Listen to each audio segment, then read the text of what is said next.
Declaring judgment, Justice Nwite affirmed the Abure-led leadership and the March 2024 Nnewi Convention that produced the national leadership. Justice Nwite further ordered the Independent National Electoral Commission (INEC) to recognize Abure as the legitimate chairman, overriding the Commission's earlier stance that Abure's leadership was invalid. The court holds that the defendant's attempt to impeach the validity of the leadership of the plaintiff fails, adding that the plaintiff has proved his case. Justice Nwite hereby issued an order compelling the defendant to accord the plaintiff's political party under the leadership of Barrister Julius Abure all the rights and privileges accorded a political party duly registered in Nigeria. INEC had argued that the Labour Party's National Convention violated the Nigerian Constitution and Electoral Act, and that the party failed to meet legal requirements for holding the convention.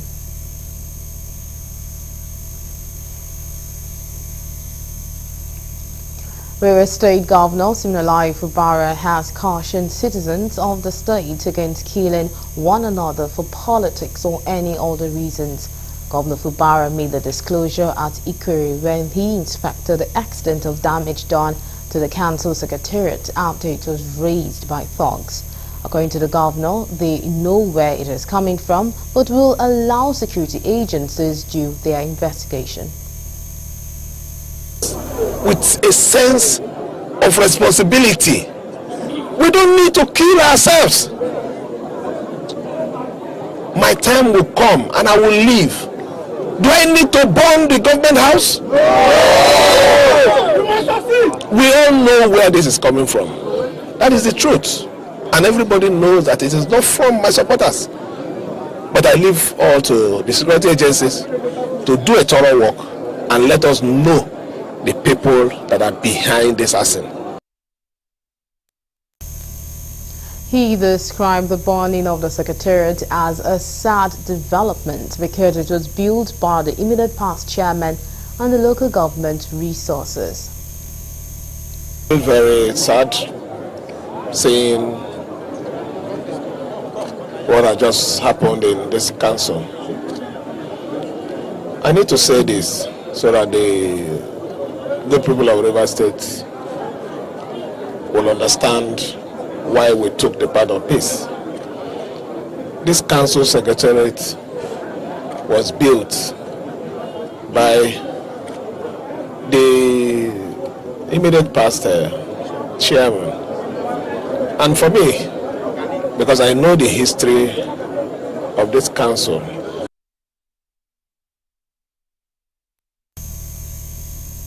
and now we have joining us live from Takat, we have Ankyo Briggs, who is a social commentator, to speak on what's going on in Rivers State. Thank you so much for being part of the news at this time.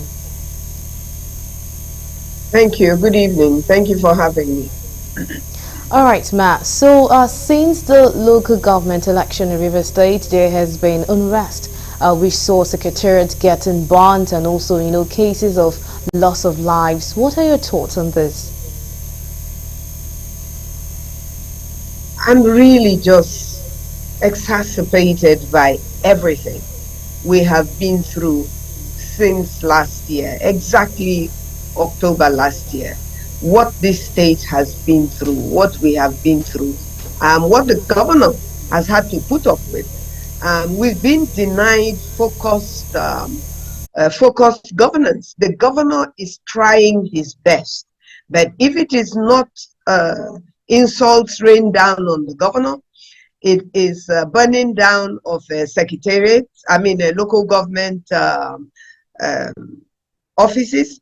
If it is not the federal police taking over the headquarters of the local government, depriving the people of access to what is truly theirs at governance level. If it is not policemen coming in the middle of the night to come and cut away electoral materials, all sorts of things. And yet we still have a governor who is able to withstand all this assault and barrage that he has to put up with. And the people of Rivers State The people of River State are being held captive. We've been held hostage by people, by just a handful of politicians from all over the place, from River State to Abuja to Lagos to other parts of Nigeria. It's just unbelievable what we're putting up with, and I just can't figure out how long we are expected to put up with this. We've called on the president. We've called on the security services, the police. I don't know which side the police is on. The police vacated these premises for these people to come and destroy. The police said they took over these premises on court order. And yet, which court order vacated them? Where is the court order that told them to leave the premises? Is what we're asking now. And we saw the faces of the people involved. They broad daylight. They are Rivers people. They're not strangers. We saw them. They were wearing white. They were wearing glasses. We saw these people. The police knows them. How come they are walking free? What is going on? What has River State done to the federal government? What have we done to the police? Just recently, the governor gave the police how many hundred vehicles for their security purposes. The governor is supporting the police. Why is the police abandoning the people of River State and the governor of River State? And why is the president even calling on the governor to bring peace to River State? He's not the one that is destabilizing the state. The president knows the people that are destabilizing River State, and he knows why this is going on. I mean, the president. All right, so still speaking on the president, he had actually mandated that the police force should return to safeguarding the properties in River State. Do you really see this helping to curtail this crisis as it is? If the police do what they are supposed to do, yes, it should. It's not when the police does what the police is told by people who don't have that authority, but have the power and the influence and maybe the money. The governor of River State is called Governor Siminalayi Fubara. And the commissioner of police and even the inspector general of police is supposed to liaise with him by law with the security issues of River State. And if they pay no attention to the governor, what do you expect the governor to do? What does anybody expect the governor to do? It's one thing for someone to say this is the issued statement of the president calling on the governor of River State. And I object to that, because the governor of River State is not responsible for what is happening in River State. They know themselves, the people who are responsible. And so if truly the president has made that statement and he has called on the police, then by now the police should be in they should go back by the order of the president, not by the order of Ann Kubrick, by the order of the president. They should go back and make sure that the duly elected local government chairmen and chairwomen are able to take possession of the local government facility to begin to serve the people who voted them into a place of authority to serve them. If nothing happens and the violence continues and the threat continues and the insult on the governor continues, I mean, will the president have taken the type of insults that Siminalayi Fubara has taken since he became governor? Will the governor of Lagos State, Tinubu, as he was then, put up with what the governor of River State has had to put up with? No. Will he put up with it as the president? No. You can criticize, but with the insults upon the person and the office of the government of Rivers State is an insult on the people of Rivers State. Why is the governor of Rivers State being terrorized by people who are not governors of Rivers State? They are no longer the local government chairmen. They have lost, their seat is being vacated, their time is over, elections is being held. There are other people who are now local government chairmen. Why, I'm asking, are we not getting what we deserve in Rivers State? All right, so quickly, before I let you go, what advice would you give for peace to reign between the political authorities in Rivers State? The people who are causing this problem, they know themselves. I don't need to call them. They know themselves, and they know that I know that they are the problem of the state. The governor knows they are the problem of the state. They should leave the governor alone. He is the governor of Rivers State, and he is going to be the governor of Rivers State till 2027. And if he chooses to run for election, and the people of Rivers State are willing to vote for him, then he will come back in 2027. Nobody should be anywhere threatening him that he cannot come back in 2027. They are not gods. They are not his gods, and they can't have his liver and his kidney, as he has said openly. He is not, under any circumstances, obliging to any human being except the people of Rivers State. Thank you so much for being a part of the news at this time. We appreciate your time to be here. Thank you very much for having me. All right, and that's Anne Briggs, who is a social commentator who joined us live from Port Harcourt, and now we're carrying the rest of the stories. Nigeria is set to receive over $1.5 million from Luminant over 3 years to enhance its AI capabilities. This funding supports the newly launched Nigeria AI Collective, which aims to create an inclusive AI ecosystem. Speaking at the launch of Nigeria AI Collective with the theme Shaping an Inclusive AI Ecosystem for Nigeria, Minister of Communications, Innovation and Digital Economy, Dr. Bosun Tijani, emphasized that collaboration among government, academia and civil society is essential for ethical AI development.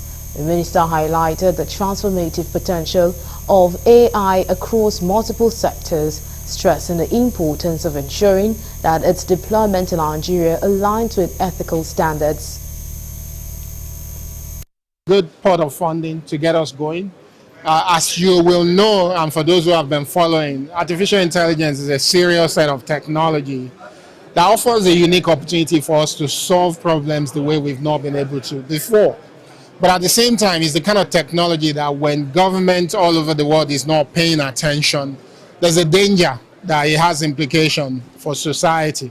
So governments must ensure that on one hand, we're taking advantage of it, we're leveraging it to solve our own problems. We're deeply committed to support efforts that ensure technology is developed and deployed in ways that respect human rights and promote equity and social justice. Nigeria's AI Collective is a community of practice that will bring together expertise from civil society, academia, tech innovation and many other sectors who are going to work together to advance AI in Nigeria, to drive innovation and ensure that AI in Nigeria is developed and deployed in a safe, ethical, inclusive and rights-respecting way. Earlier in his remarks, Stephen King, the Chief Executive Officer of Luminate, assured of commitment in supporting AI Collective in Nigeria to ensure it strives and takes the leadership role.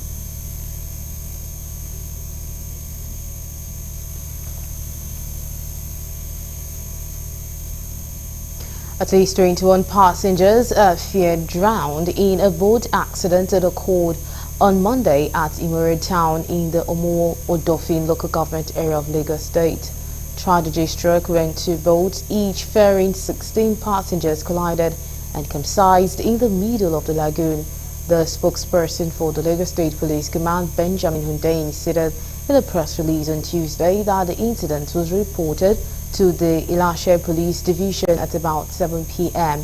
According to him, emergency responders, including Marine Police and local divers, were swiftly mobilized to the scene and rescued 11 passengers who sustained injuries. He added that the injured were rushed to the Naval Hospital in Navy Town, Alakija, for medical attention. Based on the report, teams of conventional and marine policemen, local divers and other emergency responders were swiftly mobilized to the scene, where 11 passengers were rescued with injuries and rushed to the Naval Hospital in Navy Town for medical attention. You're still on to Galaxy News. We'll quickly take a break, and when we return, the news continues. Just stay with us.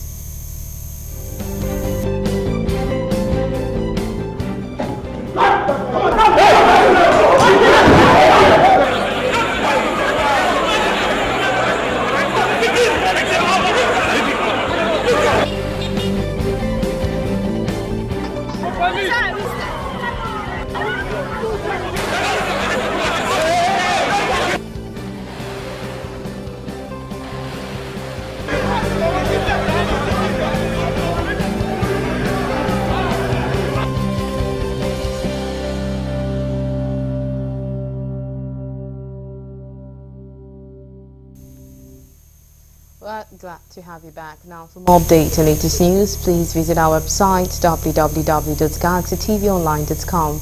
Connect with us on our X handle at Galaxy TV. Subscribe to our YouTube channel, youtube.com/GalaxyTVNews. You can follow and interact with us on our Facebook page, facebook.com/GalaxyTV. Remember to follow and tag us on our Instagram page at Galaxy TV. Our social media platforms are user-friendly and can always accommodate your live updates and comment, as you can easily scan our IG QR code.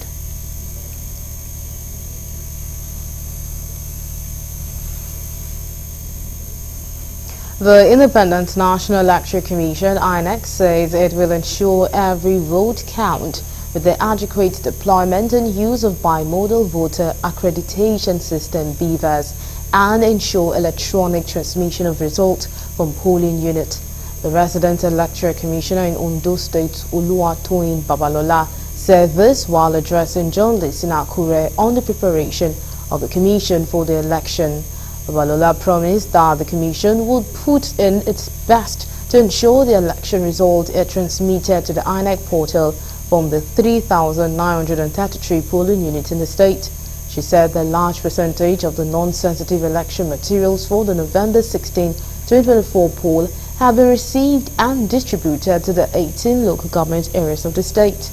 The REC further disclosed that the total number of registered voters in the state is now 2,530,061 people. Our nice total number of new registered voters with the old registered voters is now 2,053,061. May I say categorically that BVAS shall be deployed in all the 3,933 polling units in the state for voter accreditation, ensuring that only registered voters with valid PVCs are allowed to vote.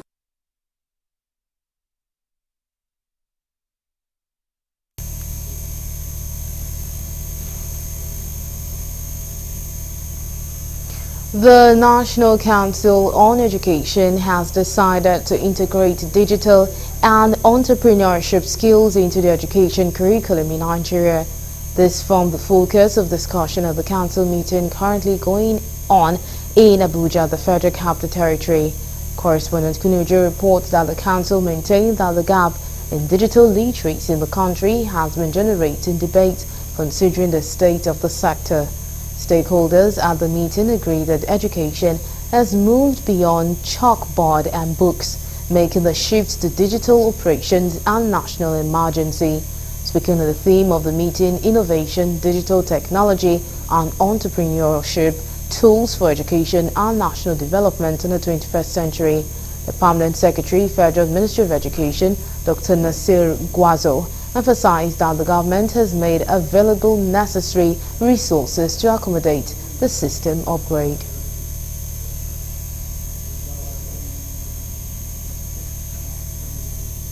And I'll move over to the foreign desk for more news.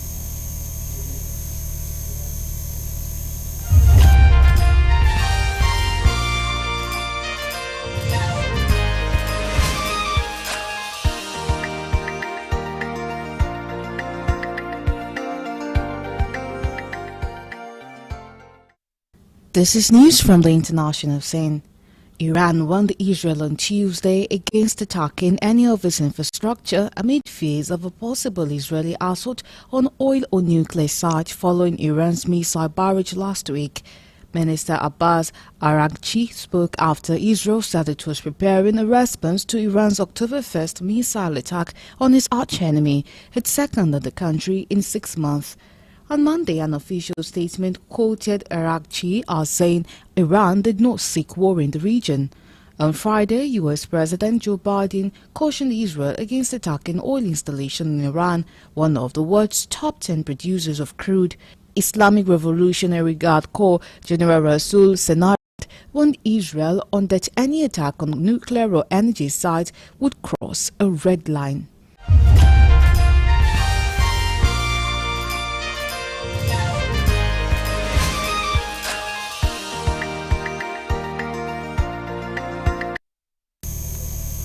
And that's all we have on Galaxy News. Thank you so much for being a part of the news. My name is Nenwagi Mazaka. Do join us